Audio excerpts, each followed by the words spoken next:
Hello, everybody. Welcome, welcome, welcome to the Connected Wellness Podcast. I am Rachel Ann. I'm here with the wonderful Mary Ann, and we are so passionate about wellness. Here in this podcast, we look at the ways our physical, emotional, and spiritual health is all connected and how we can take better care of our whole selves holistically so we can live our best lives. We're really excited that you're here with us on the journey. Welcome to episode 16 here on the podcast. Wowie. Oh my gosh. It seems like yesterday was episode 1, and now here we are. Are we almost a year into it? I mean, so we put this out every 2 weeks, so this is like 32 weeks. Yeah. So Math instructor here. Yeah. So yeah, I mean, we're definitely over 6 months. You know what I mean? Yeah. The halfway mark. Yeah. Not a year yet. We'll celebrate. We'll celebrate that 1 year for sure. Our anniversary. But yeah, this has been super wonderful. We're loving this process, loving the topics and talking with you guys and hearing from everybody. So today's topic was inspired by a previous episode. So do you remember when we spoke with Dr. O'Leary, episode 12, our holistic psychiatry episode?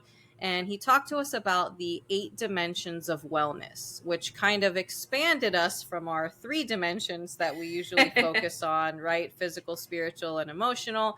And we thought we should talk about some of those. So today we're going to focus on intellectual wellness.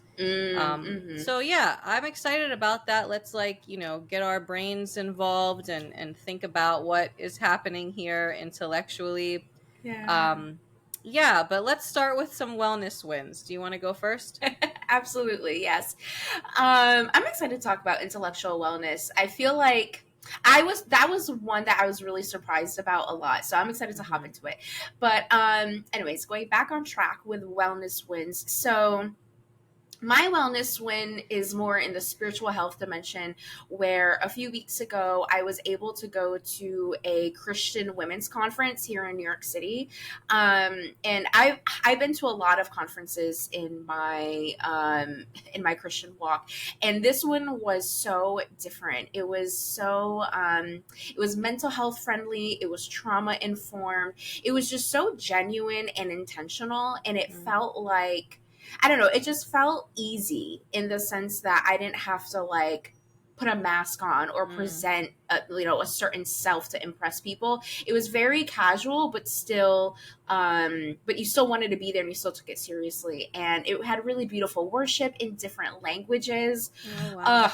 Yeah, it really impacted me, because I was like, wow, God, so many people love you in their own languages. They worship you. And it just reminds you about the global church, which sometimes I forget about that because I live in New York. So I'm like, I kind of forget about what Christianity looks like in other places. So it was just such a great time. It was a big revival in my spiritual life that I think I really needed.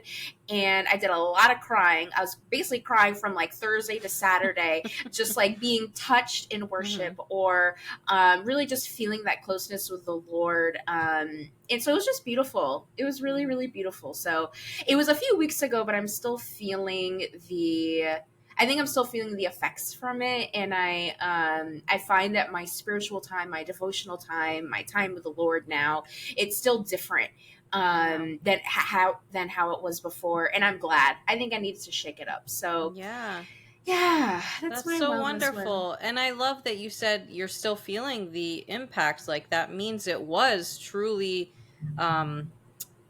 impactful and changing your life, right? Versus, sometimes we hear something, we read something, and the next day everything's back to the way it was, nothing actually, no lasting change or lasting impact. So that's wonderful. That speaks to how powerful it was. I love that. Yeah, it was beautiful. And there's not many experiences I've had that have had a long impact like that. And so, it was a very special conference, a very special time. And I already signed up for the one next year. Nice. So I'm like, I'm ready for this. So do they come to Pittsburgh? I could use a good revival.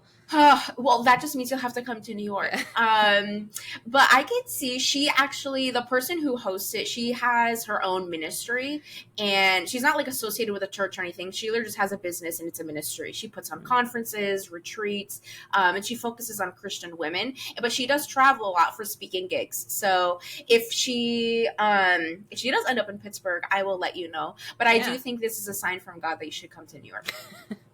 Yeah, we can explore that. Yeah. You know how much I love New York City, but we can explore that for sure. Yeah. So my wellness win is not quite as profound or life-changing as yours, but I'm sure it's still great. I'm still calling it a win. Yeah, I've just been a lot more intentional and deliberate about eating more produce.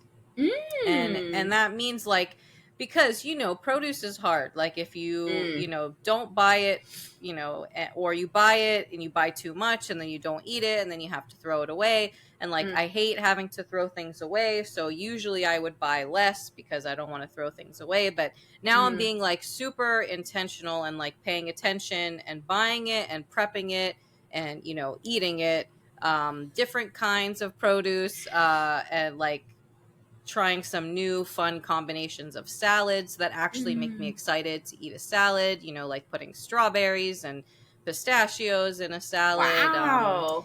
That was a recent one. Some grains, fresh green beans instead of frozen green beans like I usually do, that even Chris really liked. Because, funny side note, I learned after almost 17 years of marriage that Chris doesn't like green beans, and green beans are my go-to vegetable. So you know how many times I've fed this man green beans, and like a couple weeks ago he was like, yeah, I don't really like them that much. I'm like, okay, but now you choose to tell. Yeah, but anyway, so that's why I was like, let me try a different preparation, and he really liked them. So yeah, it's just been a focus. It's summer, produce is good, right?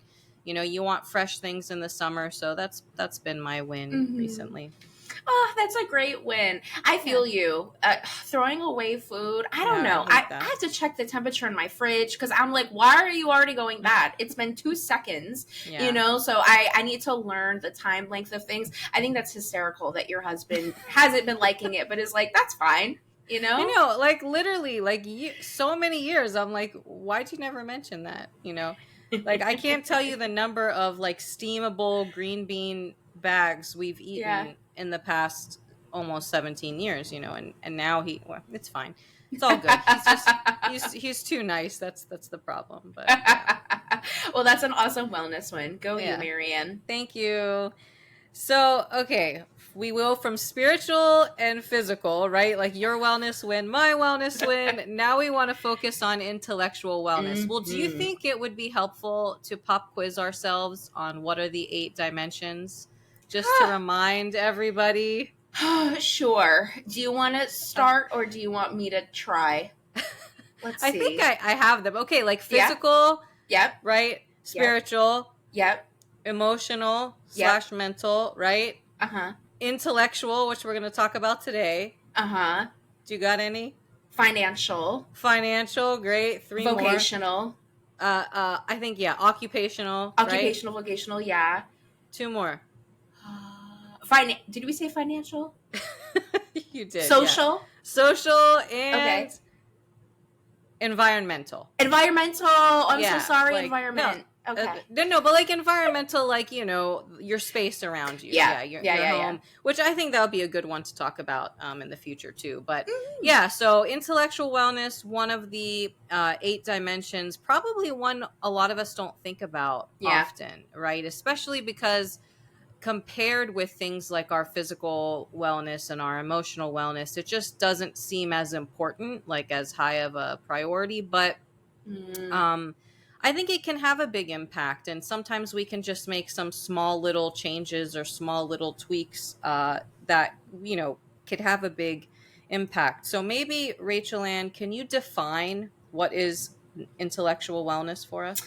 Yeah. So the way that I understand intellectual wellness is that there are opportunities for your brain to be stimulated either through critical thinking, curiosity, or creativity. And for me, when I was first when you first had that episode with Dr. Olele and he was explaining it, I was really surprised by the creativity part. Mm, And I was like, I'm surprised that's part of intellectual and it's not its own type of wellness.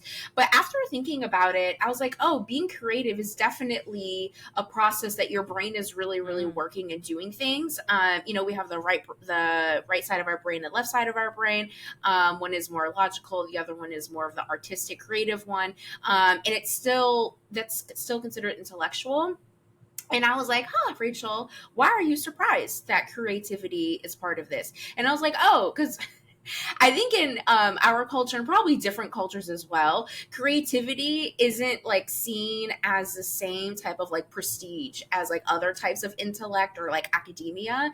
And in my mind, they weren't on the same level. mm-hmm, But according to science, it is, right? And this is all part of our brain. So essentially, it's just opportunities for your brain to be stimulated, which can be through critical thinking, curiosity, and creativity. That's mm-hmm. the watered down version definition of how I understand it. Yeah, and I think part of that too is the balance between stimulation and Mm. rest for your Mm. intellect and rest for your mind. So just like physically, we need the right balance between physical activity and time for our bodies to rest. It's the same thing with our brain. And, Yep. again, I don't know that we all realize how important that is, and what does it Mm. actually mean to allow your brain to rest, like Mm. there's different types of rest, like someone might think zoning out for hours in front of a show is rest for your brain, and like maybe it is, but like there might be more almost productive ways to rest your mind, with Mm. meditation, with just like quiet time, with enjoying nature, Mm-hmm. things like that. So yeah, just like with all of wellness, I think it's always about balance. So I think with this as well, the Mm. stimulation and the balance, yeah, or and the Mm-hmm. rest. Yeah.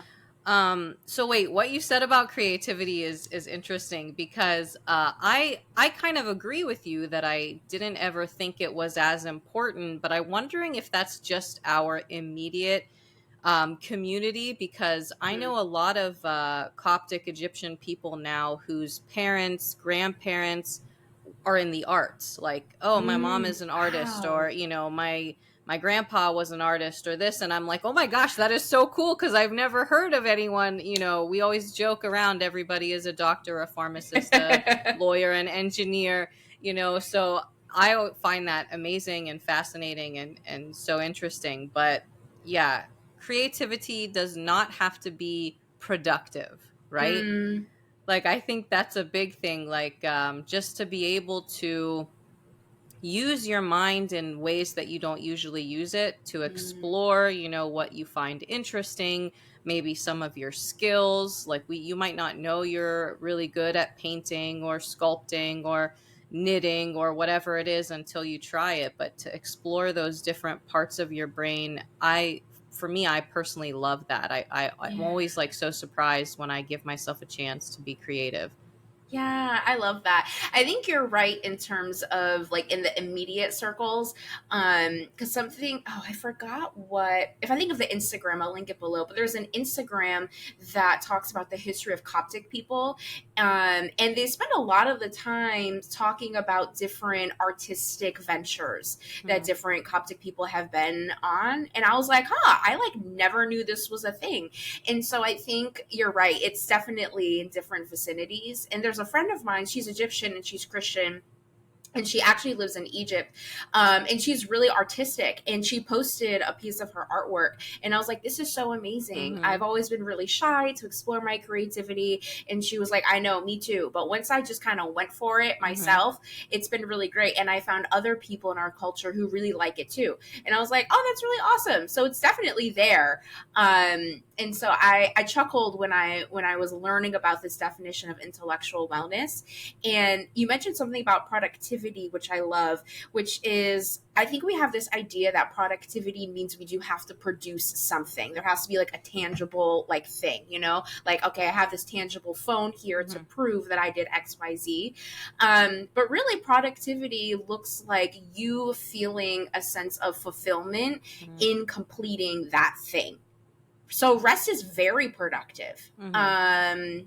It's something that we do to make sure that we are staying healthy. This reminds me of the episode we did with Dana about somatic therapy, where we need to give our brains and our bodies the opportunity to rest because Mhm. it works a lot and it does a lot, and it just needs time to recalibrate, and how Yeah. that's actually really healthy and it's productive when we do that. And there's consequences when we don't do that. So I love that you mentioned what productivity looks like. Yeah. Yeah. So, okay, like how can I tell if I have intellectual wellness? Like, is there a way to assess? I mean, I don't know. Like I'm That's funny. thinking, okay, like how do I use my brain? Like if I only Mm. use my brain to do my work, for example. Not that that's wrong, of course. Like Hmm. ideally you would feel intellectually inspired and stimulated by your work, right? That's probably underneath occupational wellness, but ideally you would enjoy your work and you would use your mind in different ways in your work. But I Yeah. feel like if that's the only time I'm using my mind, it's not well rounded enough, right? And this Yeah. idea of wellness is using your mind in different ways to explore your unique skills, your unique interests, things that, again, have nothing to do with making money or producing something, which is typically why most of us work, right? Hmm. Again, like you can enjoy Yeah. your work, but why am I working? For the most part, because I need to make a living. I need to be a productive member of society, doing something that puts good into the world, again, ideally.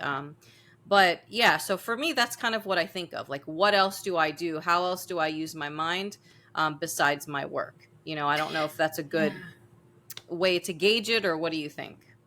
Yeah, I think that might be, I think there's a few ways to gauge it. And I think that's one of them, which is really thinking about what you spend your time thinking and doing. And something that I'm learning about intellectual wellness is variety. Mm, That allows your brain to grow. I think we talked about neural pathways at some hmm point in the podcast. I love So that neural pathways. yeah, I know you I got love really talking about jazzed that. about it. Yeah. Yeah, and so I think that that is one way that we can really expand our mind and realize, okay, we're engaging in intellectual wellness. I feel like my brain is engaging Hmm. in a variety of topics that are different. And it's making me think and have to work a little bit, but in a way that's not stressful, in a way Hmm. that's intriguing, and I feel my juices flowing.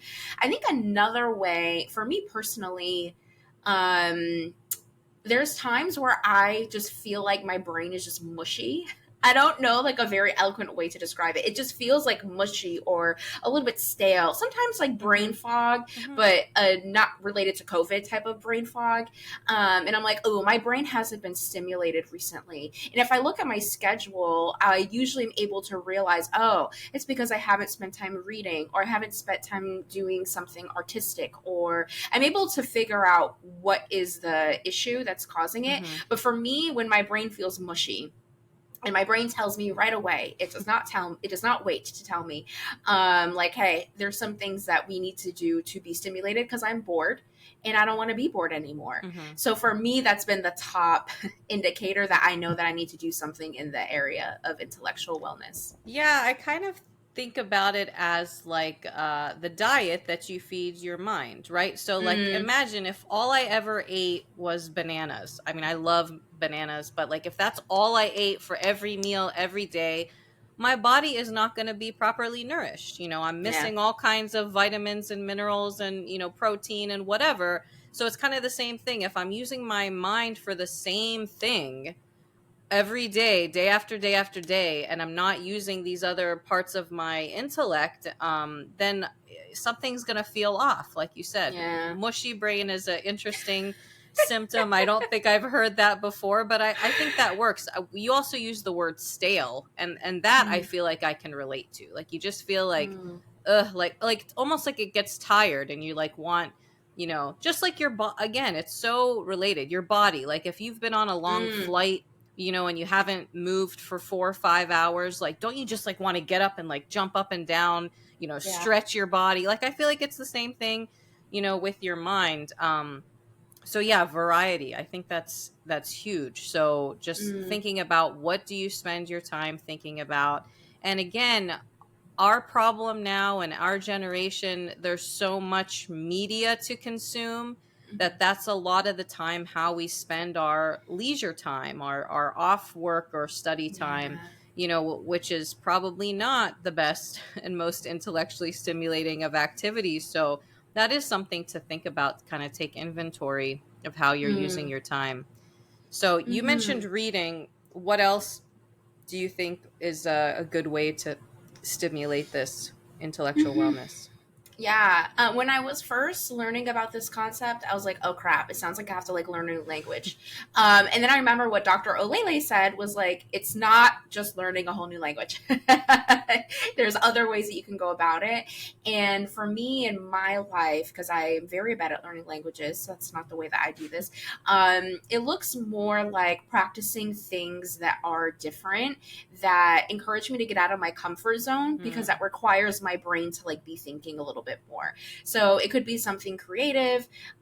It could be even going on a walk, but just like being more observant mm-hmm, and thinking and wondering more. So for me, one of the biggest parts of intellectual wellness has been the wondering part, allowing myself to be curious, and ask questions like about the trees and about like the sky and about like why everything in New York is so smelly and the air feels stale. And then mm-hmm, now I'm like researching asphalt and why it's so hot and all of this stuff. So I think just allowing myself to wonder and be curious and being okay if I don't know what the answer is, but it's really just being curious and allowing myself to do that.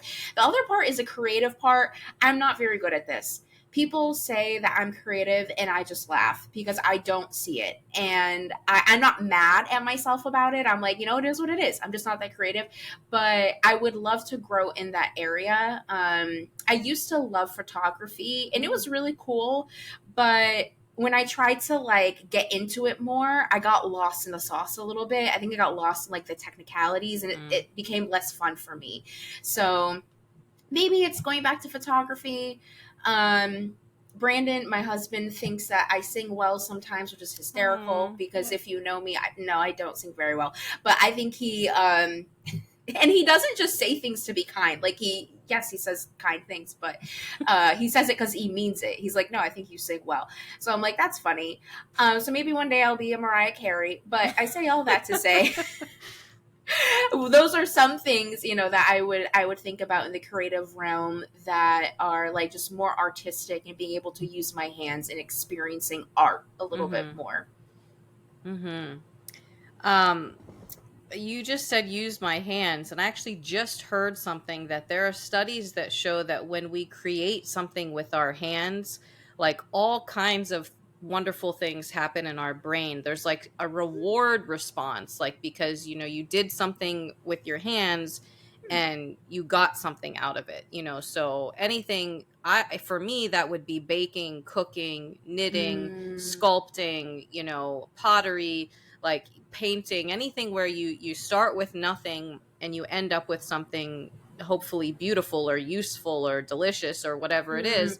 That's a whole thing. Like, our brains just thrive on that. And I don't know if you found that to be true, but I do find that to be true. Like, mm, um I want to say, a few years ago, this was way pre-COVID, I don't know what it was that spurred me, but I decided to take a knitting class.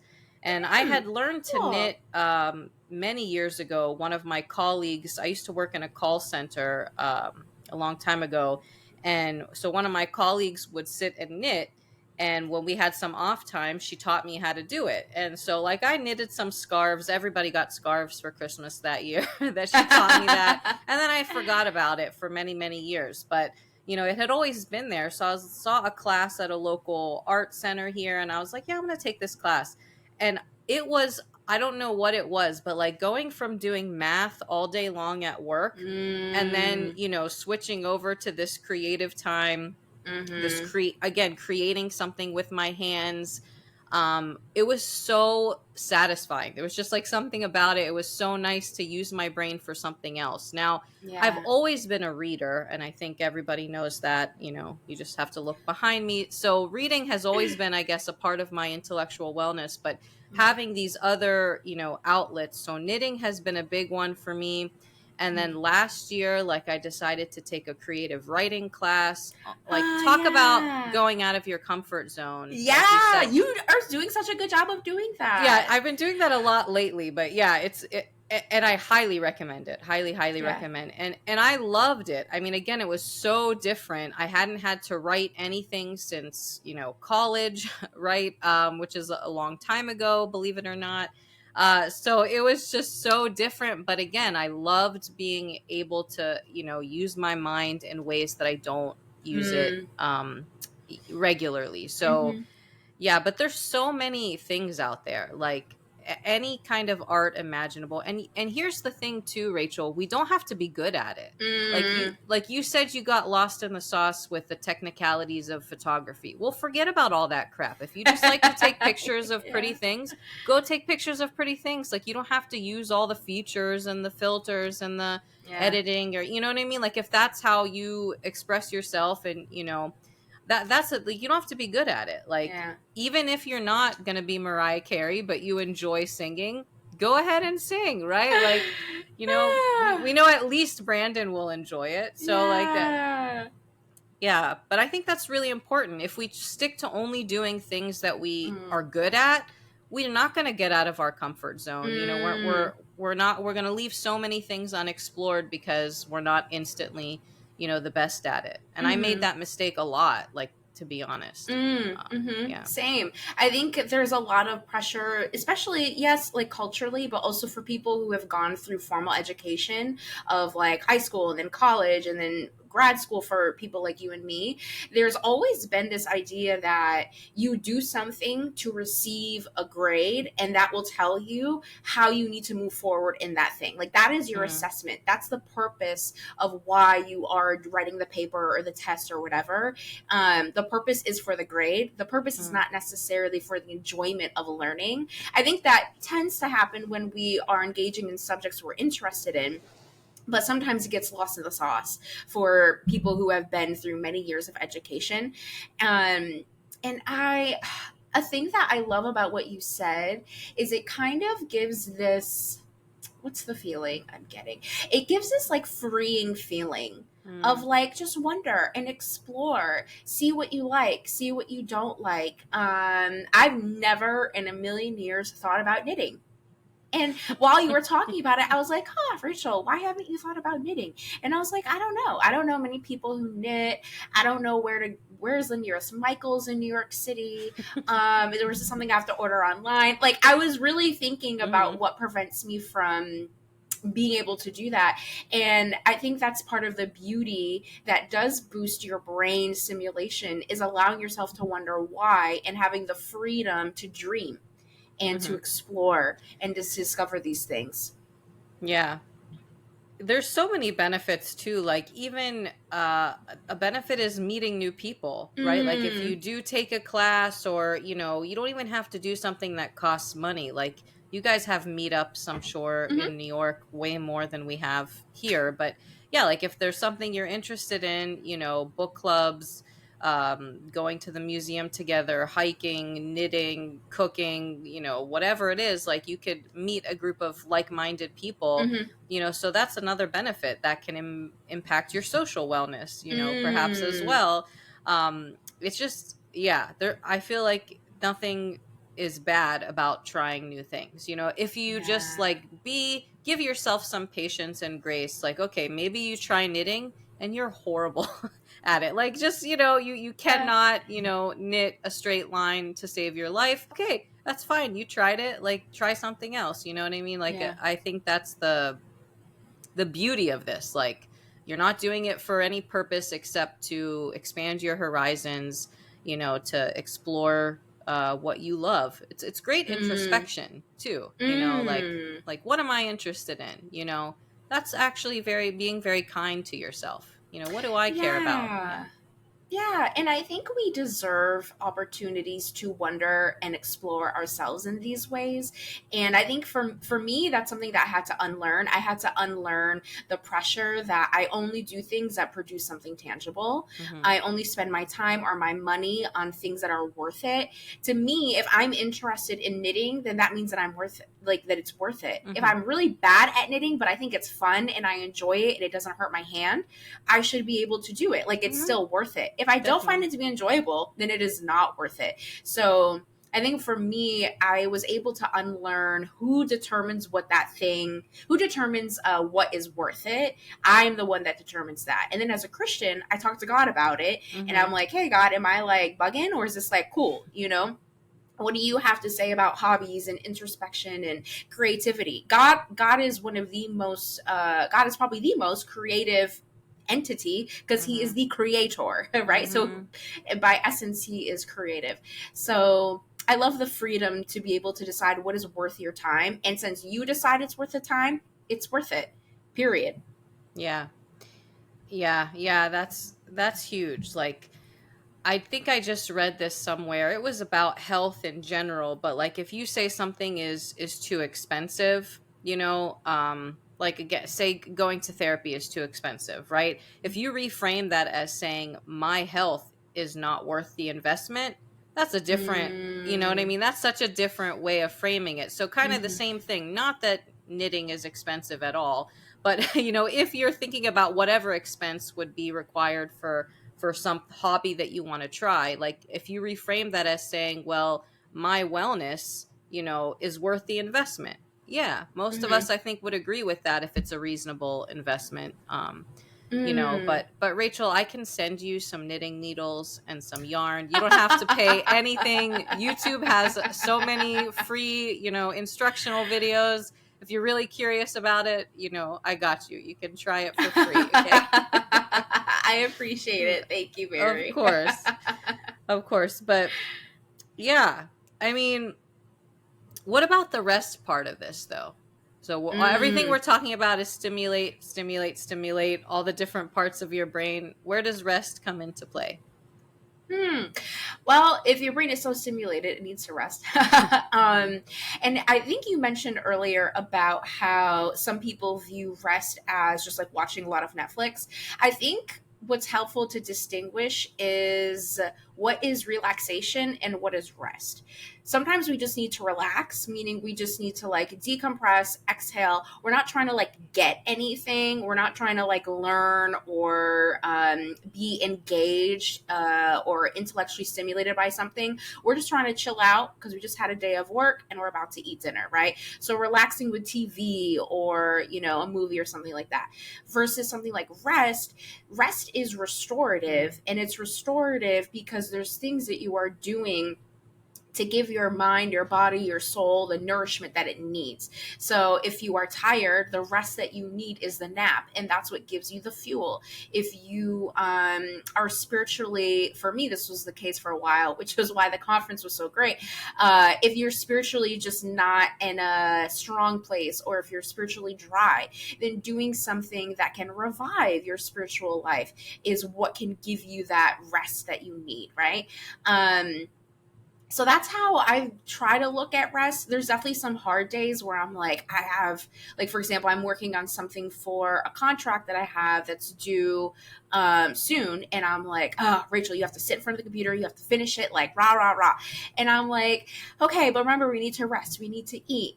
Let's make sure we have some tea. Otherwise, we're going to have some headaches. So even like for me, somebody who like, this is my life to be a life coach, it's something you still have to consciously remind yourself, and you have to put it in your schedule. You have to put the reminders, and reminding yourself this is something that you're learning. So it's going to take some time Mm-hmm. to practice and apply it in a way that makes sense for you, and you see the benefits and the fruit of it.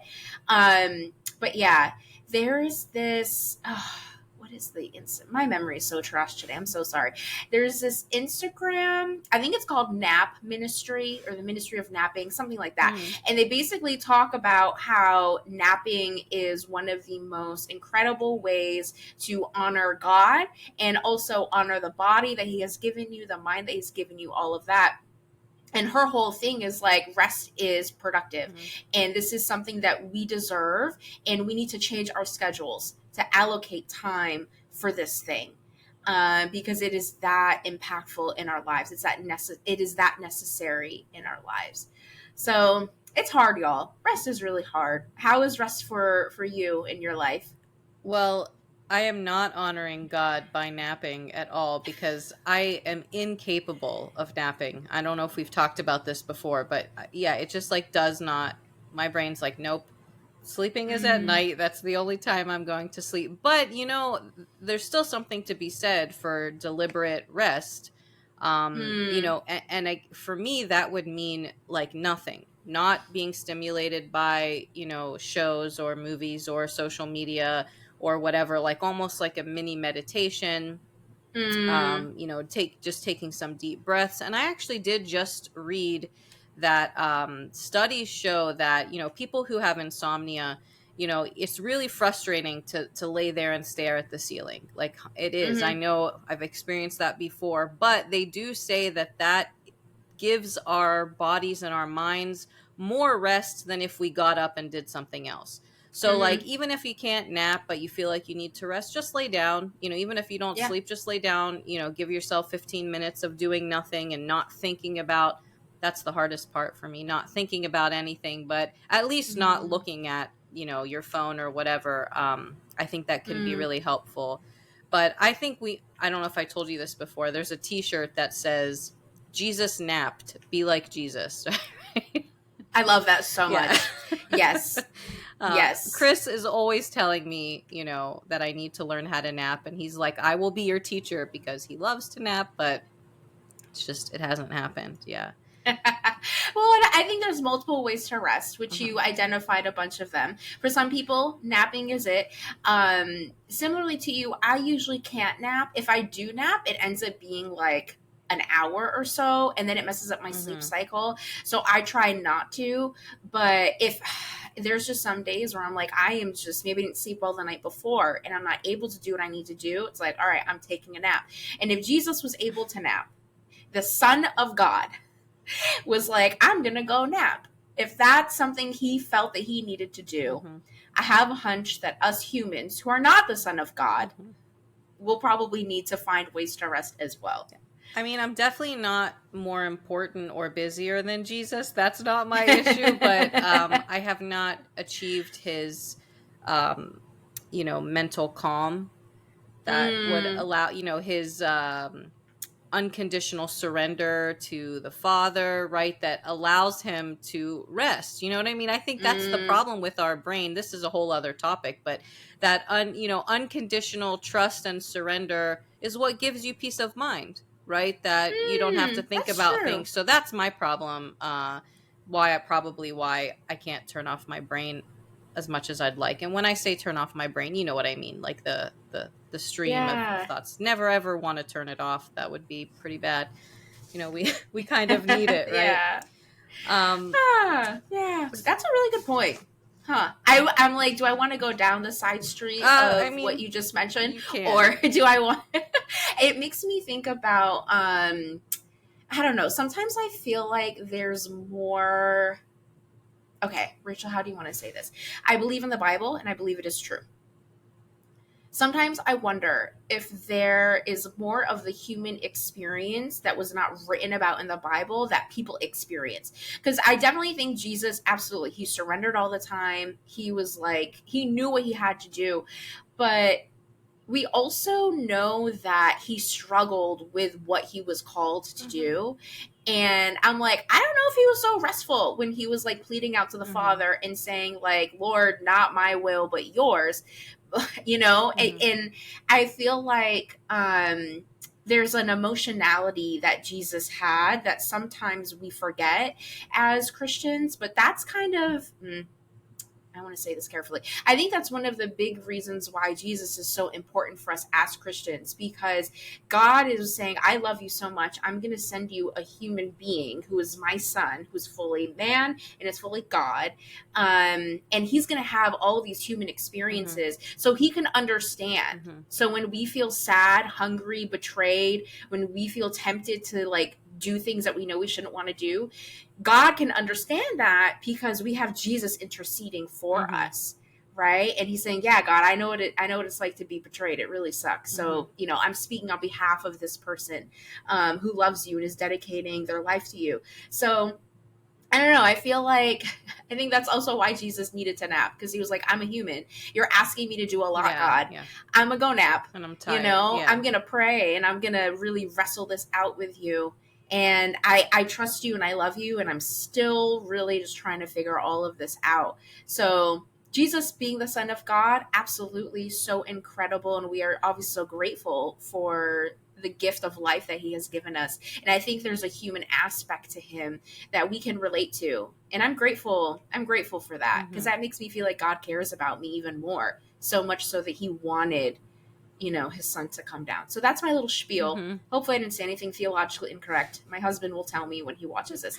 And if so, we'll just edit it out. So we'll just assume everything is correct. But no, nothing seemed unclear or bad to me either. But yeah, I mean, that's an interesting point, and you're right. Like, sometimes we don't get enough of his human experience, probably the most in the Garden of Gethsemane, right? His prayers there. But yeah, it's definitely something to think about, that anything I've ever experienced or could ever experience, he experienced it. He experienced it, and he dealt with it in the way that I should deal with it. You know what I mean? He's like the example, right? So so whatever I'm dealing with, any possible negative emotion, he's already dealt with it, and I should try and say, what would Jesus do, right? That's the cliche little bracelets, but it's so true, Yeah.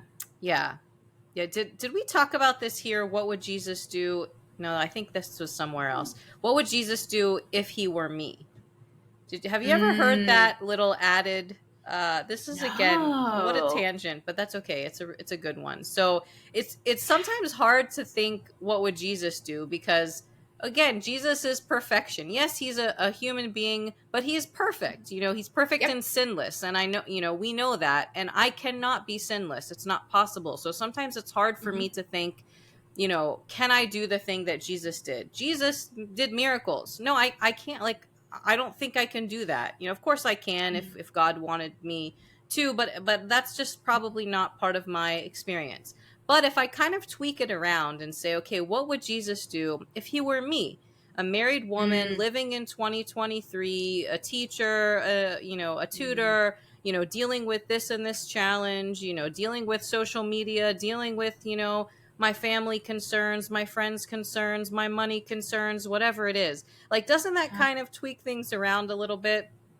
Like, if he was in my shoes, how would he respond directly to this experience versus what if I was in his shoes? Because it's really hard for me to put myself in his shoes, number one, as a Jewish man, in the first century, right? As a perfect human being. That's too difficult, I think, to imagine. So I don't know. That kind of helped me a little bit when I first heard that. I love that. That's so interesting. I think I'm going to be thinking about that a lot. But immediately what comes to my mind is that's one of the reasons why I love the Bible so much, is because I love the Bible so much, but also sometimes reading the Bible can be hard for me because I wish there was like a 2023 version. So I'm like, okay, so I know what these words mean, but what does it look like in 2023 for, these things that are happening?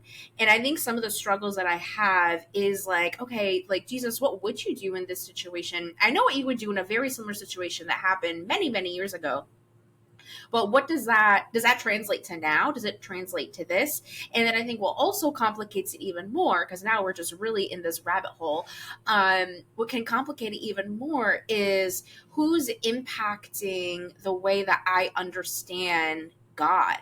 Right? Is it my own relationship with God? Am I depending on another person to tell me what to do? And they're telling me that, oh, God said this, so you need to do X, Y, Z. Am I influenced by like a church or a culture or like something else? I don't think church or culture, whatever, is bad. But my point is that I wonder if it could lead us to a new type of closeness with God, where it's just us and God talking and wondering about what to do in this situation, and thinking, yeah, like what would Jesus do if he was in this Mm-hmm. situation, without thinking of the pressures from my family, my friends, my church, my culture, my work, my whatever situation. Um, how would Jesus want me to respond? And I think a lot of the times it would be ways that are different than what we would want to do. And it's usually like in my experience, it's usually been the harder route. Um, a friend of mine, I will never forget. She was like, God doesn't tell us our entire plan. He just tells you the next step. Because if you saw the entire plan, you wouldn't sign up for it. Yeah. And I was like, that is so true. And so I'm trying to see how I can tie this back to intellectual wellness. So, yes, You don't have I to. can't tie it Yeah, back, but I that's think where we I are. think it's totally fine. I'm just gonna say one thing to respond to that. I think the answer, this is too simplistic, but the answer always to what would Jesus do or how would Jesus respond, I think it's in love. With love. Mm, I think that if there's nothing else we can, gather about a situation, we're not sure what to do, what's the most loving response? For me mm, anyway, that makes, me feel like I'm trying to follow his path when I stick with love. But we can mm. definitely talk about this another time. We can actually make it the topic. But okay, just to recap, because we need to wrap up. So intellectual wellness is super important because it can just again revive your brain. Right? Like, so if you Mm-hmm. don't get enough at work or at school, if you're studying something that you don't love, if work is a little bit dull, you can get the stimulation through other things and do what you want to do. Like, it is a way to honor yourself and your uniqueness, which I think Yeah. is great. So I say just think of one thing, read a different Mm. genre that you've never read before. Try a class, literally grab a canvas and some paints and just see what you can come up with. Try knitting if you want, try drawing, try singing, whatever it is, photography, writing. Oh, so much fun trying poetry, let me tell you. Yeah, Yeah. yeah. It's so yeah, whatever. We got to stop talking. So I just say just try something. Try something Yeah. and just see where it takes you. Yeah. Yeah, I love that. So we will wrap up here. We hope that this episode was interesting, that it was intellectually stimulating for you, and spiritually stimulating, because we went on a great theological side street, which I loved. But let us know your thoughts. What are things that you do that is intellectually stimulating or adds to your intellectual wellness? Or what are some new ideas that you have? We would love to hear from you. You could drop it below in the comments. We are on Instagram, so if you want to DM us or leave us a comment there, you can find us on Instagram at Connected Wellness Podcast. If you want to email us, we're at connectedwellnesspodcast@gmail.com. If you want to reach out to us personally, Marianne is on Instagram at Wabasaba. I'm also on Instagram at Real with Rachel Ann. All of that will be linked down below. And yes, without further ado, we'll pass it off to Marianne. Till next time, be well. Be well, everybody. Bye.